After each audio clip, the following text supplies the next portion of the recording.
ఒకవైపు ఆంధ్ర వైపు చూస్తేనేమో అమరావతిని మెయిన్ టార్గెట్ చేసి చంద్రబాబు నాయుడు గారు డెవలప్ చేయాలి అని అనుకుంటున్నారు. దాని గురించి మీరు ఏమంటారు? ఎలా ఉండబోతుంది అంటారు? దానిది ఏముందమ్మా, ఇప్పుడు ఒకప్పుడు పంజగుట్ట జంక్షన్ దాటి పెద్దమ్మ టెంపుల్ రావాలంటే ఉచ్చపడేది జనానికి. అట్లాంటిది ఇప్పుడు హైటెక్ సిటీ కట్టిన, సైబర్ టవర్స్ కట్టిన ప్లేస్ కి అమ్మో దయ్యాలు పోతాలు ఉంటే మేము రామనేవాడు కదా. ఆనాడు ఒక జంగిల్, ఇవాళ కాంక్రీట్ జంగిల్ కదా. అలా అమరావతి అవుతుందని ఆశపడుతున్నా, కానీ అది ఇప్పుడు కాదు. It will take so much of time. చాలా టైం పడుతుందమ్మా ఖచ్చితంగా.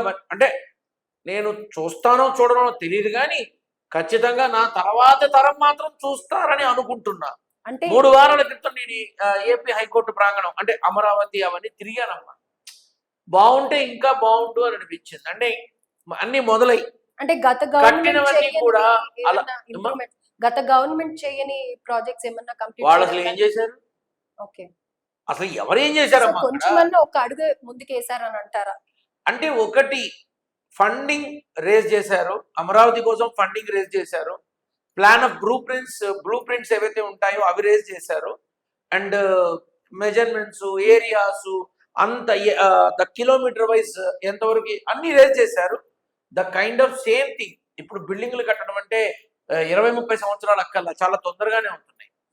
మరి ఈ గవర్నమెంట్, ప్రస్తుత కూటమి ప్రభుత్వం మళ్ళీ ఎన్నికల సమయం లోపల వీళ్ళు గనక అట్లీస్ట్ 30-40% అచీవ్ చేస్తే నెక్స్ట్ గవర్నమెంట్ కూడా వీళ్ళే ఉంటారు.